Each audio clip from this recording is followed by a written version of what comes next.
Thank you so much for clicking on my video. And if you are returning, welcome back to my channel. Today, we're continuing our recap of Diana, her true story in her own words by Andrew Morton. And last time we talked about her early royal life, but now is where it gets into the royal life, the breakdown in the marriage, the birth of Prince Harry, and how Princess Diana feels about the senior royals at that time. Let's get into it.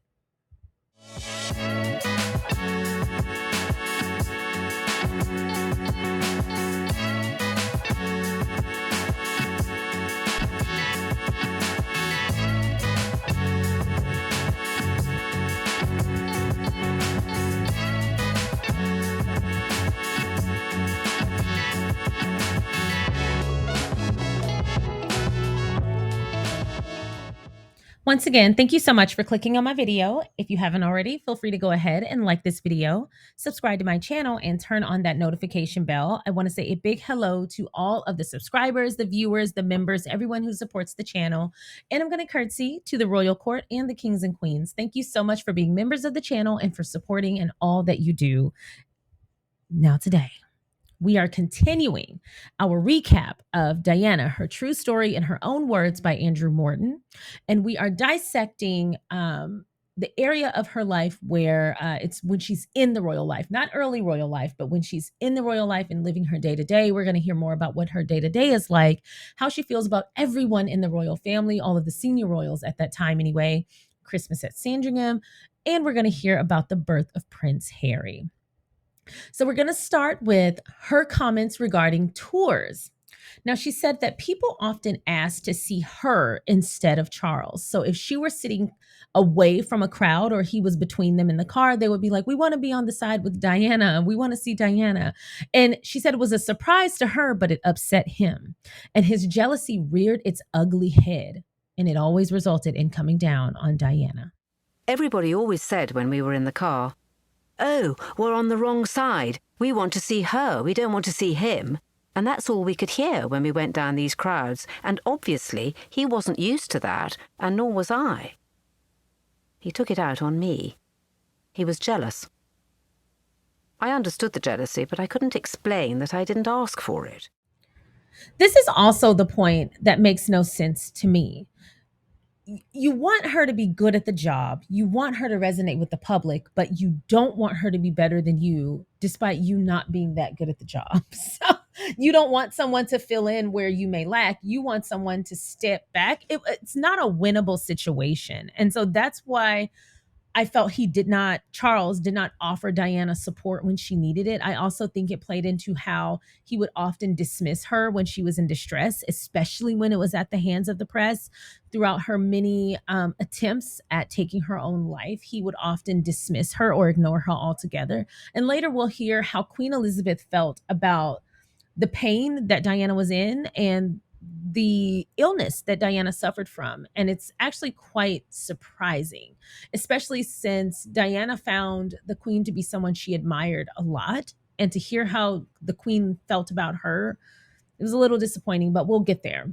So, in addition to Charles's jealousy towards Diana, despite him wanting her to be good at the job, he doesn't want her to be better than him, and he doesn't want her to complain about anything. See how that doesn't really make sense? But anyway, Diana also enlightened us about her time at Sandringham during Christmas. She said she can't recall ever receiving gifts at Christmas, yet she gave them out. She said during her time at Christmas at Sandringham, she felt it was tense. She felt they were very silly and odd. She felt like their jokes only made sense to them, and she always was reminded that she was an outsider. So let's hear her talk about that time a little. Christmas was highly fraught. I know I gave, but I can't remember being a receiver of Christmas presents. It was terrifying and so disappointing. No boisterous behaviour, lots of tension, silly behaviour, silly jokes that outsiders would find odd, but insiders understood. I sure was an outsider. Christmas time at Sandringham seemed to bring Diana a lot of stress. And the way that I always envision this is Diana was a goldfish and essentially she was in an aquarium with enough separation from certain other entities in that same aquarium so that it didn't really stop her shine.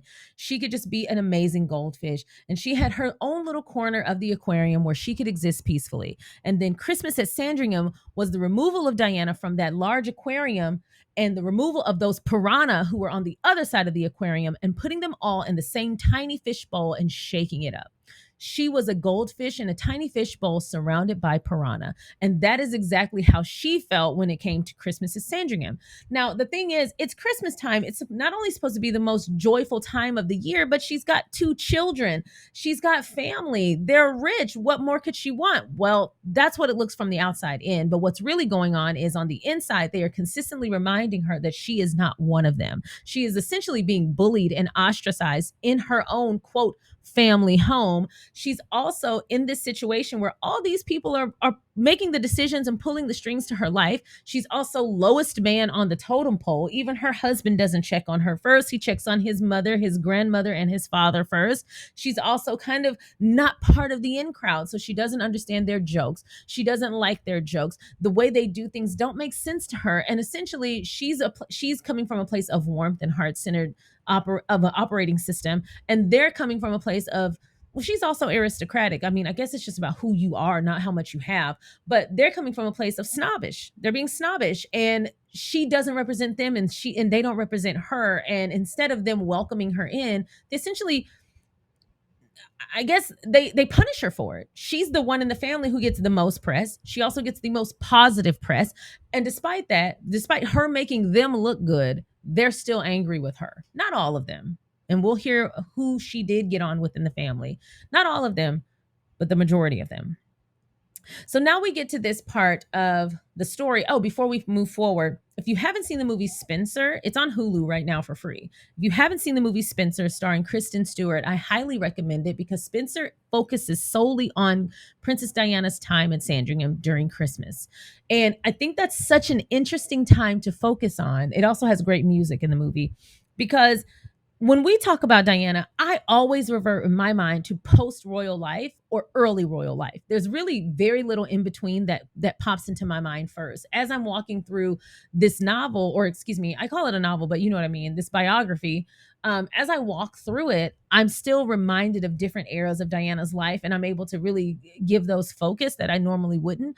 But I feel like when Diana came into her own in post royal life, that is what I remember her as best. And honestly, I feel like that's probably what she would prefer from everyone else because that is when she came into her own. That is when she was just out here as a humanitarian. She was able to be a humanitarian, a philanthropist. She was out here doing the work from a heart centered place. And that is what she was known for. She was no longer tied to this man and this essentially family dragging her down in that way. She got to really soar, and the world was better for it. She got a lot done in a very little amount of time, and it reminds me of other people, but we'll get there. And so I always think of her at post royal life when she just was a rock star with it. She just came into her own, and she wasn't allowing him to bring her down anymore. And although that time in her life was short lived, that is the time I focus on. So when I watch Spencer and it focuses on Christmas at Sandringham, and it really honed in on what her life was like as a working royal, that is one of those things that it's okay to be reminded of that because it's easy to forget if you're not looking at it. It's easy to forget just how harrowing her time was with that family. And Christmas at Sandringham was that time where everything that could go wrong almost always went wrong for her. So I wanted to share that. Now let's move on. And if you haven't seen Spencer, feel free to check it out. I think Kristen Stewart was a great performer. I still don't think she was the right person for the role, just me personally, but I think she did a good job as far as an actress. But there was still that je ne sais quoi missing that just it wasn't ever a moment where I got lost in the story and just watched the story and got to live the story like I do with The Crown, where I just get to exist within the story. There wasn't a moment that I never felt like that it was anything other than Kristen Stewart portraying Diana. I never got wrapped up in the story and watched Diana in the way that I do with Elizabeth Debicki. So that's just my opinion. So now we're going to move over to Prince Harry's birth. And Diana describes this time between William's birth and Harry's birth as total darkness. She said it was so dark that she blocked it out of her memory. However, she considers Harry a miracle. On the end of that, when she says that Harry was a miracle, as soon as he was born, she says this is the time where her marriage absolutely imploded. It started with Charles. Now, Charles was determined for Harry to be a girl, and he was openly verbal about that. He was openly and expressively disappointed that his son, who was healthy and a happy baby, was not a girl. Imagine how that must have felt for her. He was so disappointed and he was so comfortable in his disappointment that he was verbally expressing this about his newborn to his family and friends. So long that he was still complaining at Harry's christening. But he finally found the right one. He decided to take his complaints to Diana's mother that he was disappointed about Harry being a boy and not a girl, and she went smooth off on my boy Charles. She told Charles to get the hell out of here with that. No, she didn't say exactly like that, but we know what she meant. And we support you, Queen. But she went off on Charles. And what did Charles do? Big bad Charles retreated like a child, pulled the shades down, as Diana expressed it, completely retreated like a coward. He never complained out loud again. He was embarrassed and he didn't say anything back to her. And Diana said that's what Charles always did. Anytime he shot his mouth off and someone, even for a second, spit back just a little bit of what he said, he would shut down. He could dish, but he cannot take. Aren't we still seeing signs of that now? But anyway, she said shortly after Harry was born, it was very obvious that Charles had started cheating again with Camilla. So let's hear a little bit about that from Diana. Harry appeared by a miracle. We were very, very close to each other the 6 weeks before Harry was born, the closest we've ever been and ever will be. Our marriage, the whole thing, went down the drain. I knew Harry was going to be a boy because I saw on the scan. Charles always wanted a girl. I knew Harry was a boy. First comment was, "Oh God, it's a boy." Second comment, "And he's even got red hair." Something inside me closed off. By then, I knew he had gone back to his lady, but somehow we'd managed to have Harry. Charles went to talk to my mother at Harry's christening and said, "We were so disappointed. We thought it would be a girl." Mummy snapped his head off, saying, "You should realise how lucky you are to have a child that's normal." Ever since that day, the shutters have come down, and that's what he does when he gets somebody answering back at him. So even in that statement, Diana's mother did the right thing by defending both Diana and Harry against Charles complaining. Like, at what point do you realize like it's more important to have a baby here on earth than it is to complain about the very small preferences that you may have? I understand that people's preferences matter to them, but at what point does that dissipate? Like, because in my opinion, whether you wanted a boy or a girl, are you not happy with the joy of having a new baby? And even the statement of you should be happy you have a normal baby, that also rubs me the wrong way because that's ableist. So even, but this is in the 80s. Yeah. So this is in the 80s. So obviously back then, people weren't as aware of the ableism in our language as they are now. But even in that, it's like you should just be happy you have a normal baby. No, you should just be happy you have this baby. This baby is a blessing.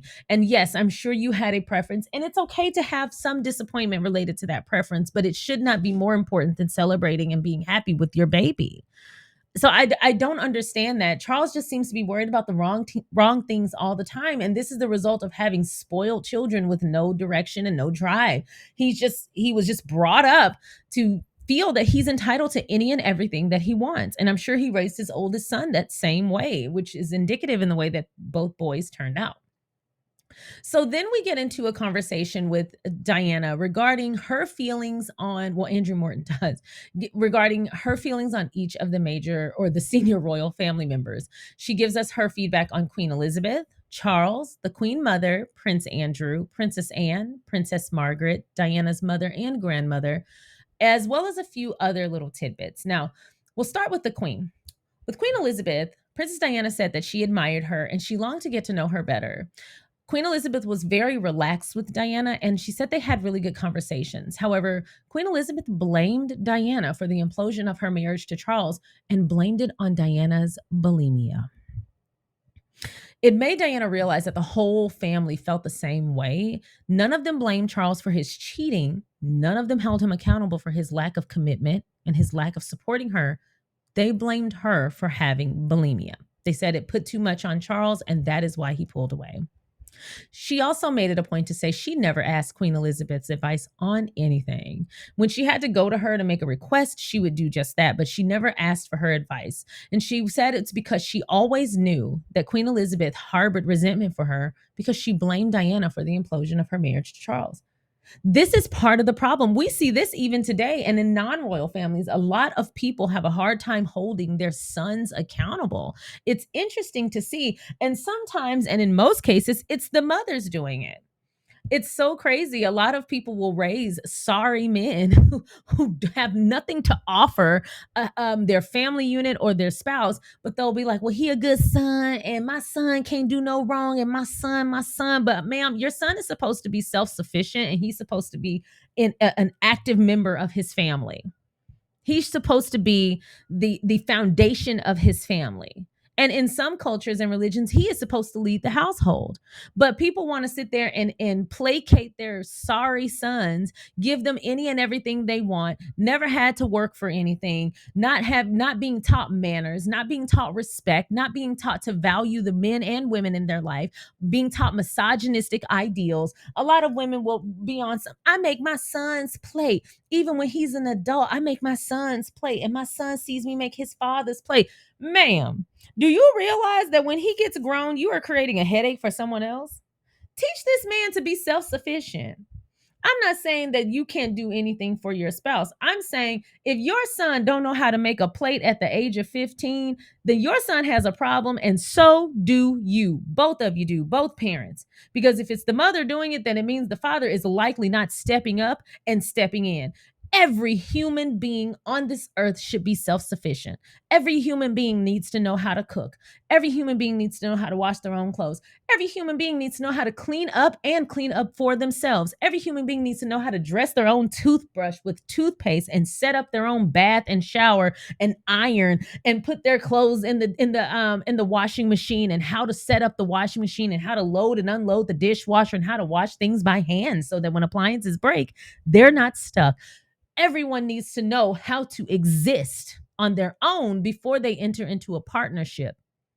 You can't go straight from being mommy's little soldier at freaking 22 years old, mommy's biggest tater tot, mommy's baby boy, but he's a grown man. And then you have to go and be somebody's husband. And she's like, this is a partnership, sweetie. I'm not your slave. And you know, them same mothers will be like, well, come on back to mama. She don't know how to treat my baby. It's because your baby's a grown ass man, sweetie. And this is an example of that. Queen Elizabeth know how she felt when she was catching Philip with them ballerina pictures in his boudoir. But she at no point went out of her way to say, Charles, I know what this feels like. Do not put another woman through what your father put me through. But some women, they come into, not all now, please, there are a lot of very, very, very good mothers. And even good mothers make mistakes. So it's no way in any shape or form a blame on mothers. But it's just that is a common pattern that I see even today, where a lot of women will just excuse their son's behavior no matter what he does. Or, and the worst, you remember that movie Enough? When Jennifer Lopez went over to her mother-in-law's house after her husband had hit her, and the mother-in-law opened the door and was like, "Oh my God, what did you do? What did you do to make him so mad that he hit you?" And she realized, oh, the problem wasn't just with him. This is some shit he was taught. This is it. Because I know Queen Elizabeth was not happy when she was catching Philip with those little boudoir pics of the ballerinas. Yet she's telling her son it's okay to cheat. Philip telling his son it's okay to cheat. And if you have a child with somebody and you recognize that they are essentially enabling them to not be self-sufficient, step up, have a conversation with your partner, but then also reinforce the ideals of independence that you want them to have. Don't just sit there and say, well, his mama set up and let him be lazy. His mama set up and didn't teach him nothing. His mama don't make him make his own plate. His mama hadn't taught him how to cook. But you're also a parent. Maybe if you were leading by example, they would be self sufficient as well. Hmm? So much somebody can teach somebody, but they gonna watch what's going on around them. So if you got up and cooked dinner sometimes, if you got up and made your own plate sometimes, if you got up and did things for the household sometimes, and if you got up and were a self-sufficient man who respected women and respected other people and behaved in the way that you would want your child to follow, they would probably turn out that way. Not always, but they certainly wouldn't be sorry with two enabling parents or one enabling parent saying, "Now my son, he good, he's special. So he don't have to act right." I'm just saying. So that she gave me those vibes. She gave me those vibes of and that's a royal woman. That was the queen for 70 years. And she sat there and enabled her son's toxic abuse towards his wife, her daughter-in-law. And as a woman, she blamed the woman. And that's exactly why she turned a blind eye when she was catching Philip with them ballerina pics, allegedly. The royal family all thought, "Oh, she's got lots of press. She must be doing all right." There'd been a tremendous amount of press about Charles and I being apart, and we got into the jet and I burst into tears. He said, "Oh God, what's the matter?" And I said, "I've had a very bad time with the press," because they'd literally hunted me.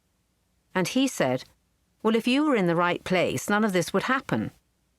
And it was terrible. He completely ignored me. It was a real cry for help. I wasn't blubbing because I just turned the taps on. It was just desperation.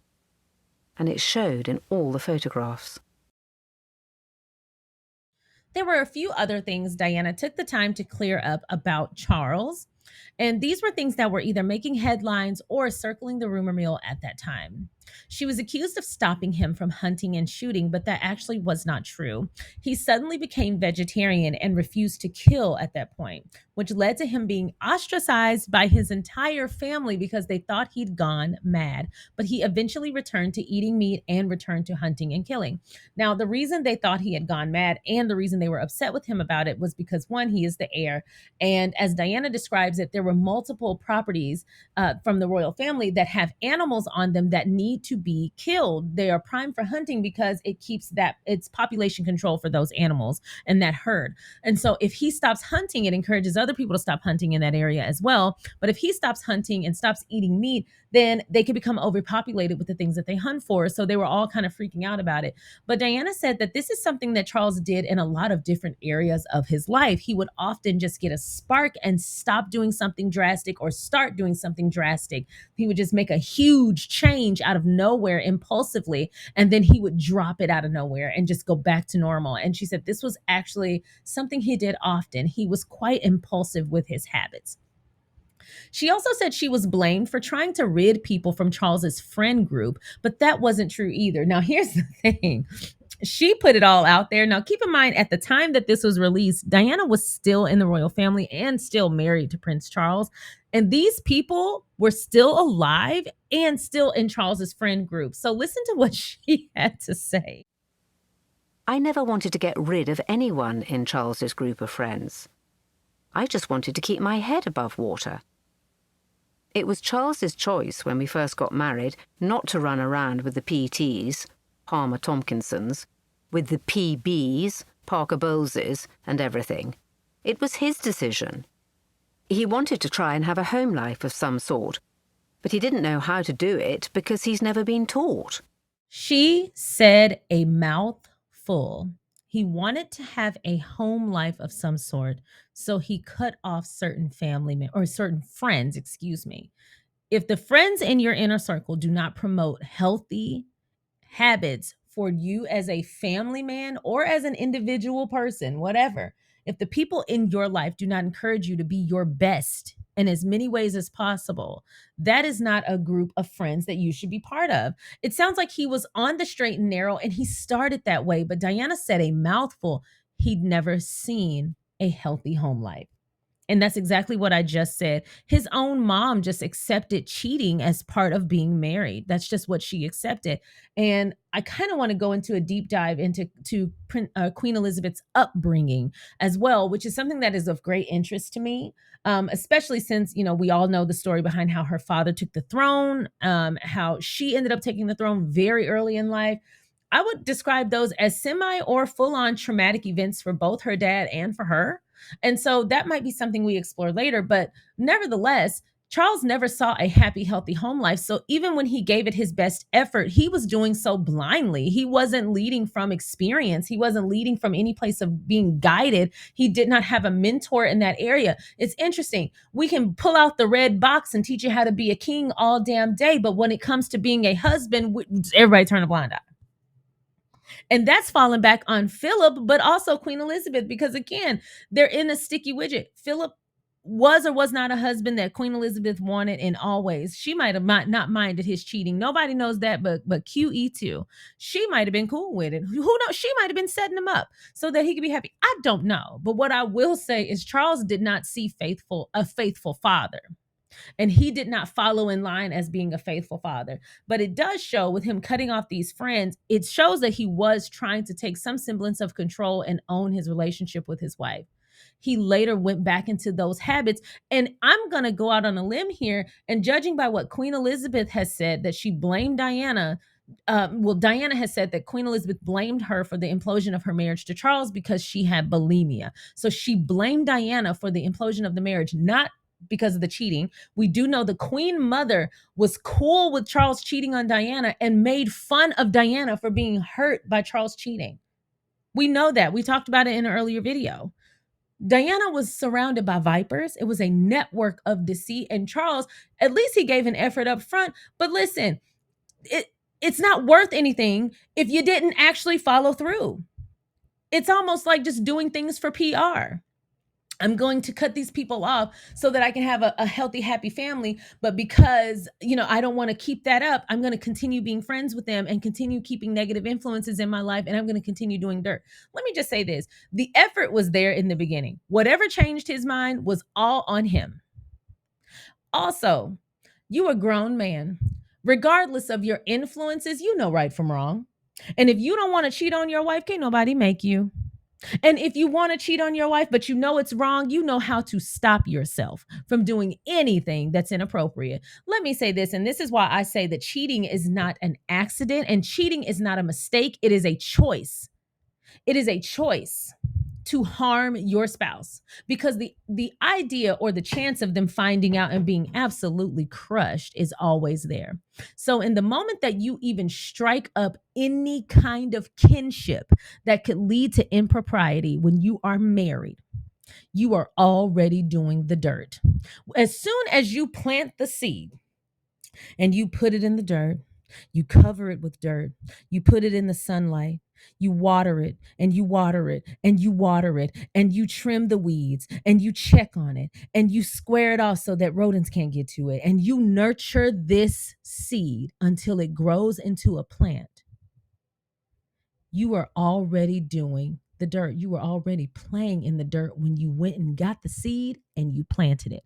You are just as guilty when you look at the flower, water the flower, or pick the flower and put it in your vase as you are when you put that seed in the ground. You are guilty. So, regardless of your influences, I don't care if your neighbor has a whole garden full of flowers. I don't care. If you don't want that flower in your yard, don't plant the seed. And by this I mean, if I don't care if your friends are cheating, I don't care if your friends are faithful. Whatever your people are doing, that should be of no consequence to you, because if you are a person operating with strength of character, good strength of character, and you are convicted in being a faithful person, you will be. The moment you start making excuses, oh, I have my friends with me who keep me on the straight and narrow. Oh, well, my friends was cheating and I got caught up. You a grown man. Peer pressure, not a thing. It is, but not when it comes to cheating. You can say it all day. And honestly, if your friends can make you cheat or influence you to cheat, or your friends are the difference between cheating and not cheating, then I don't want to be married to you anyway, because obviously you're not the one pulling the strings in your own life. Because if that's the case, then if your friends come in and say slap Sharion around, you might slap Sharion around. If your friends come and say put a boot in Sharion's chest, then hell, I might just have to get a new shirt so I don't have a big old boot print on my chest.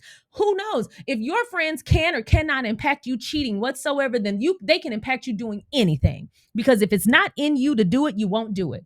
If your friends say you should go cheat and you are convicted, you're going to look at those friends crazy and you're going to get rid of them. So that's why I say he was on the straight and narrow. He had a plan, but then he leaned back into what was natural for him. He wasn't convicted enough to undo what he was taught. And so he don't get any points from me because as soon as he planted that seed, he knew what he was expecting to rise in that garden. No, I did not mean that as a nasty innuendo, but it certainly came out that way. So anyway, Charles, you don't get any credit from me because whether or not you cut off bad influences or not, you still shouldn't do what you know you're not supposed to be doing. Now, I'm not saying peer pressure isn't real, but I'm saying peer pressure helps edge you over the hill of doing the thing you were already thinking about doing. It does not introduce a new idea into your head that you just had no thought of doing and you would never do in a million years. Because if that's the case, if you're convicted, you're still not going to do it. And as a matter of fact, let me just give you an example. When I entered the relationship with he knows the story, so I don't have to, I'm not telling him nothing new. When I entered the relationship with my boyfriend, I used to go out on girls' nights all the time, but me and my boyfriend was lit. We had each other, we love each other, we was very much in love, and we are now married and in love today. But when I used to go out, I used to go out with a couple of friends. One of those friends was a couple that we used to hang out with. They were also dating. They are no longer together, so it doesn't matter. They are not together now, so I'm not telling on nobody. But one of those people, I went and hung out with just the woman, my friend, and without our spouses. And she told me she was going to see her boyfriend in another state. She had a whole other boyfriend she was sneaking off to in another state. And she asked if I wanted to go and get some beach time with her because she was staying in his big old house on the beach. I told her no thanks. I didn't like the way that environment sounded for me as a committed woman. I said, "Do you, boo? I'm not going to yuck your yum. I don't know what you and your spouse have set up, but I'm not going to take part because that's my friend, but that's not my thing. You can do what you want, but don't put me in your mess." And since I am convicted, I wasn't even tempted. I don't know what you're doing, but that ain't got nothing to do with me and mine. And so I'm saying that to say, no matter what your friends do or don't do, you yourself are the one who is in the driver's seat of your life. Can't nobody make you cheat. And can't nobody make you get rid of your friends, if I'm just going to be honest with you. So the people who are blaming Diana were doing so out of convenience. They were doing so out of convenience. She also said Charles had a nasty habit of bad mouthing her to the kids to the point where one time when she scolded William, William turned around and told her, "You are so selfish. You've always been that way." I said, "Oh, see, I see why she was swatting him. I see why she was swatting him." And Diana didn't care. Be mad. I'm going to swat him when he does that. Because who talks to their mother that way? That was some learned behavior that Charles had taught him, and she knew it. She said so. She said so. Now, here's something else that she mentioned. This is kind of unrelated, but she said Charles longed for Prince Philip's approval, yet Prince Philip longed for people to take him as seriously as they took Charles. So he was resentful of Charles because of the way people respected him. Believe it or not, isn't that crazy? She said Prince Philip began the environmentalist platform, but no one took it seriously until Charles joined him and elevated the mission. And that's when people took interest. And Philip was greatly resentful of that. So he's got daddy issues. Charles wanted, and I've talked about this before, Charles wanted Prince Philip's approval very badly. He often, displayed signs of someone who was needing that approval. And also Diana made it a point to say that he feared Prince Philip. But Prince Philip resented Charles because he had a platform that Prince Philip would never have. That's very sad. It's very clear to see. Again, I like to separate the two. It's very clear to see how Charles ended up the way he ended up. But just because we understand the why doesn't mean we have to permit the end result. So we can understand why a person might be mean or might be surly or might be violent. We can totally see how they ended up that way. But at the end of the day, what we cannot negate is the ability to have free will, the ability to control one's own actions. When you realize you have a temper, get some help for that. No one's blaming you for having the temper. We're blaming you for not getting help for what that temper results in, which is you having shouting matches or getting violent or whatever. So it's the same in this case. I can understand how Charles got the way he got. I can even see a semi-valiant effort to be different and break the toxic cycle. We see semblances of him doing that. But what we don't see is him commit to it and lean into that conviction of being a better example and changing the way that his family has always been for the better. He completely surrendered to it. It's kind of like that nature versus nurture. No matter what he does, he just leans into what his family was already about. And it seems like we're looking at William do the same. So anyway, Diana takes us through what she feels about each of the senior royal family members at that time. So for the Queen Mother, she said the Queen Mother was openly anti Diana. And I'm going to let her describe Prince Andrew because only she could do it in the way that she does it. Andrew was very noisy and loud. It occurred to me that there was something troubling him. He wasn't for me. Andrew was very happy to sit in front of the television all day, watching cartoons and videos, because he's not a goer. He doesn't like taking exercise. He loves his golf, and it's rather touching. But he gets squashed by his family the whole time. He's dismissed as an idiot, but actually there's a lot more that hasn't arisen yet.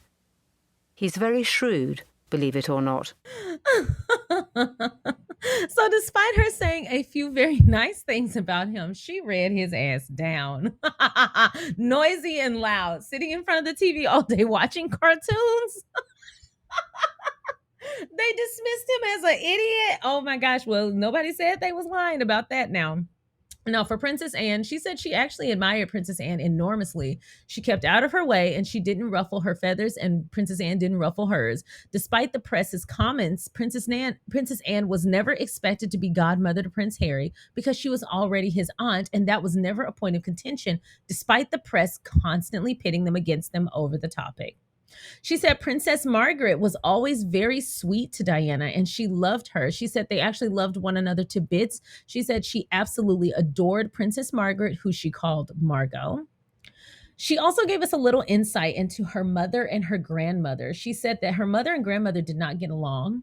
And the reason that everyone blamed Diana's mother for her parents' divorce is because her grandmother perpetuated that narrative. She said she went on a campaign doing a hatchet job on her mother's reputation.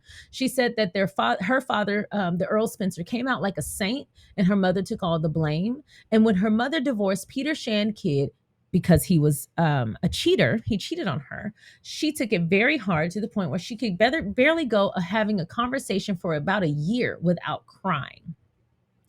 Princess Diana also gave us more insight into her relationship with the media. She said that she was never comfortable with that level of media attention, and she compared it to that of Marilyn Monroe, and she said it just never made any sense to her. She said the royals saw the excessive press coverage as a positive for Diana while also holding resentment for her. During Diana and Charles's trip to Wales in 1987, she cried because of the press hounding, and he dismissed her yet again. And this is when we see more examples of their relationship falling apart and more examples of the troubles in their marriage. She said the family was annoyed by the lack of support from Charles, but the effect of it that it was having on Diana, but they still blamed Diana for the lack of support. So even when they tried or attempted to hold Charles accountable, they always leaned back into blaming the wife. Hello, misogyny. I didn't see you come in.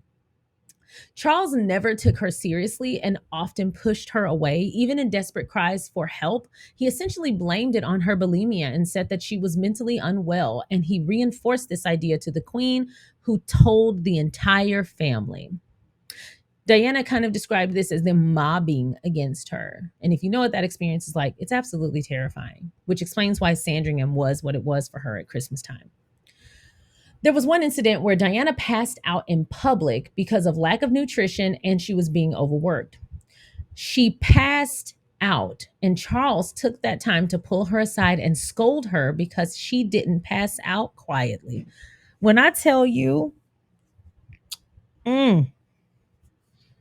I understand every last one of those eggs that went at that man's head.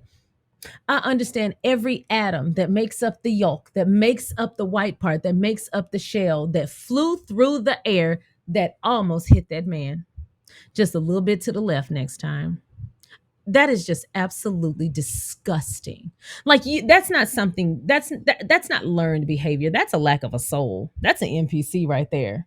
That man is a robot. Because how could you? How could you? And then Diana kind of explains to us that her bulimia was triggered through the chaos in their marriage. It was triggered first by the affair with Camilla, and then it was triggered again by her trying to regain control of her marriage by trying to control her weight. And you want to know where she got the idea to control her weight? Because Charles was telling her she was fat constantly. Outsiders also blame Diana for, quote, giving her husband troubles and being a spoiled brat with bulimia.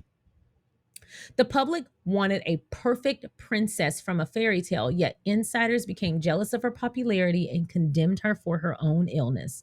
She said she felt isolated from family and friends, and she was embarrassed by Charles's affair to the point that she didn't want to show her face to her friends.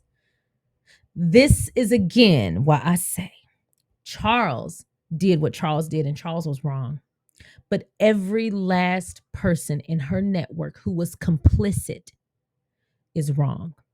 And it is a different experience to be wronged by a spouse and then be wronged by a group. Everyone in your network is in on your demise.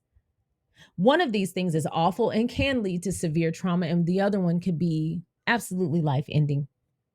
And that's why I say the network of deceit is absolutely terrifying and much, much worse than I think what I'd ever imagined when I thought it was just Charles sneaking out. It was Charles sneaking out and the rest of the family hiding it or laughing in her face or making fun of her or whatever else.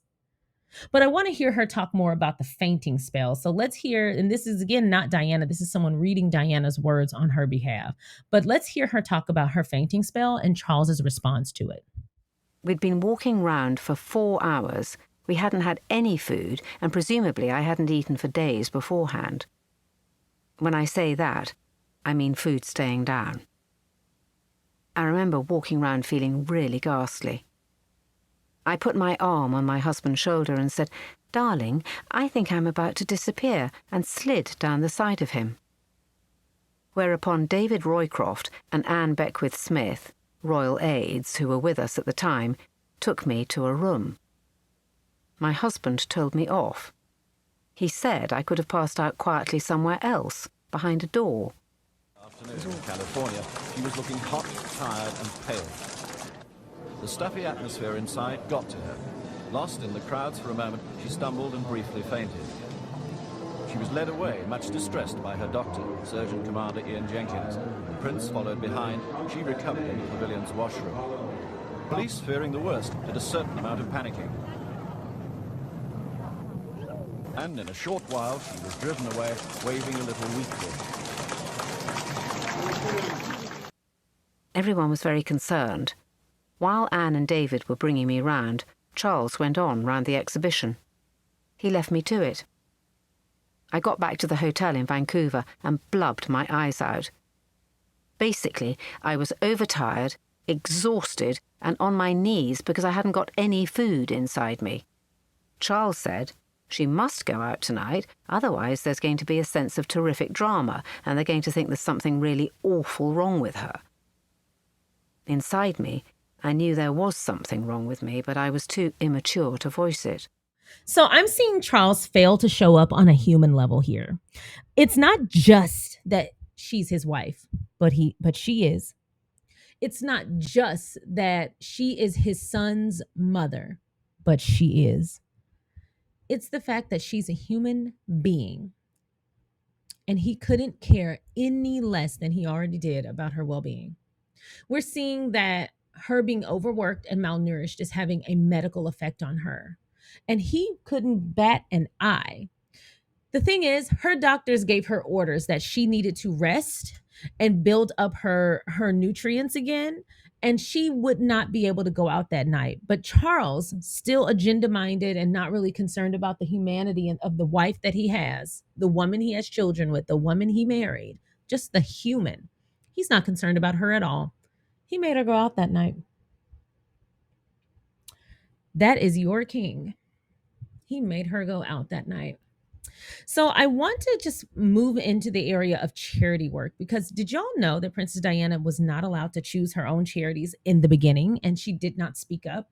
So a few of the charities like childhood development that they handed over to her was not her first choice. But later she started to gain her voice. And at the time that this book was written, she had over 100 charities under her belt, and she never let go of any of them.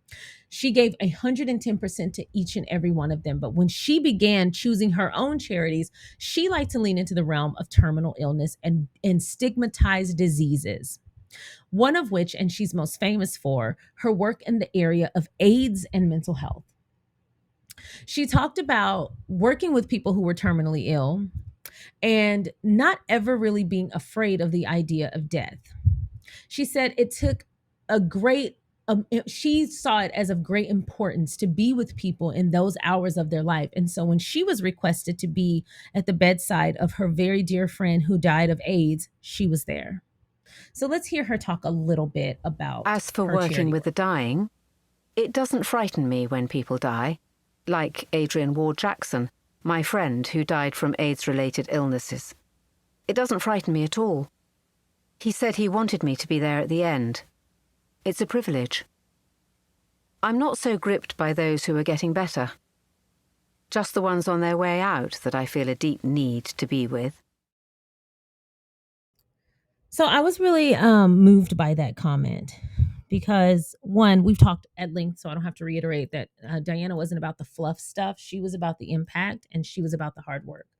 She really did her due diligence, and she really went all out for others. And this is an example of that.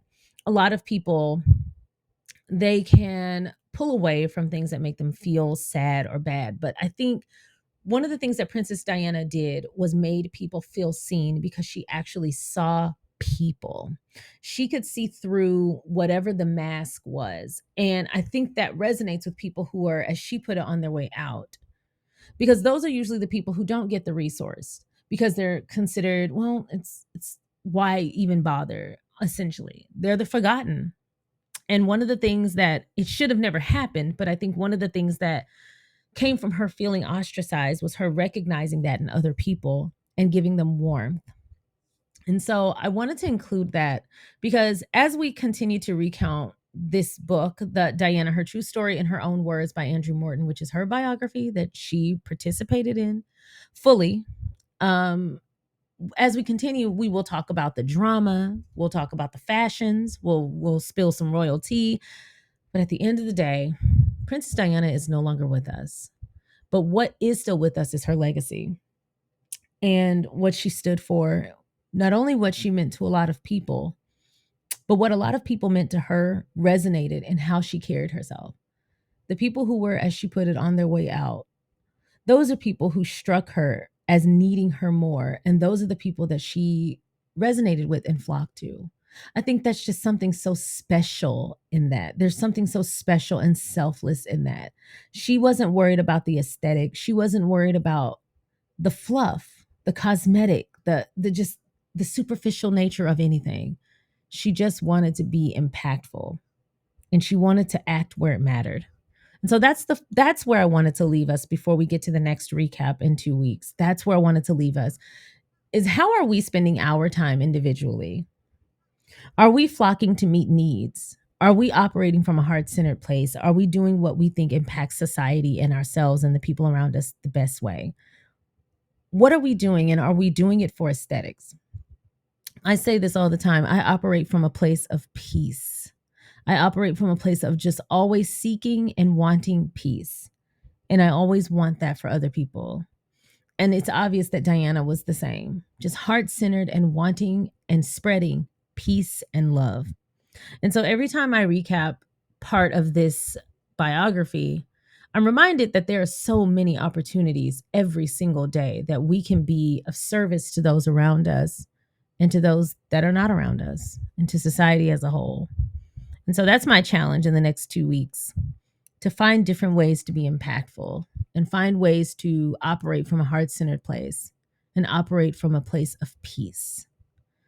And I hope you do that too. And if you do, please let me know. So that's all I've got for you today. Feel free to like this video if you enjoyed it. Leave me a comment and let me know what was your favorite part of the recap today. If you'd like to elaborate on something discussed in this recap, because I want to keep the comments as central to the story that we're on as possible. I know that's not going to be perfect and 100% every time, but feel free to let me know what you thought about this recap. Feel free to elaborate and continue the conversation down below. I really appreciate everyone who supports the channel and watches the channel and likes the videos. That just means so much to me. And thank you so much to all of the members who support the channel. If you haven't already, feel free to go ahead and like this video and subscribe. If you're interested in becoming a member, hit that join button and pick your membership level, or use the link in the description box below to hit that Patreon join button. Over on Patreon this week, we are talking about Prince William and his quote advocacy to end racism, and Dr. Sholamos calling him out, as well as many, many others. So we're talking about that over on Patreon. And if you are over here on the YouTube side and you want to get in on the action, feel free to check out the members video. You have to join first. But feel free to check out the members only video regarding jewelry that Meghan has used to honor her mother-in-law, Diana. I thought that was a very fun topic to talk about this week, especially since this was a week where we will be recapping her biography. So feel free to check those out and tell me what you think, and I will see you next time. Bye.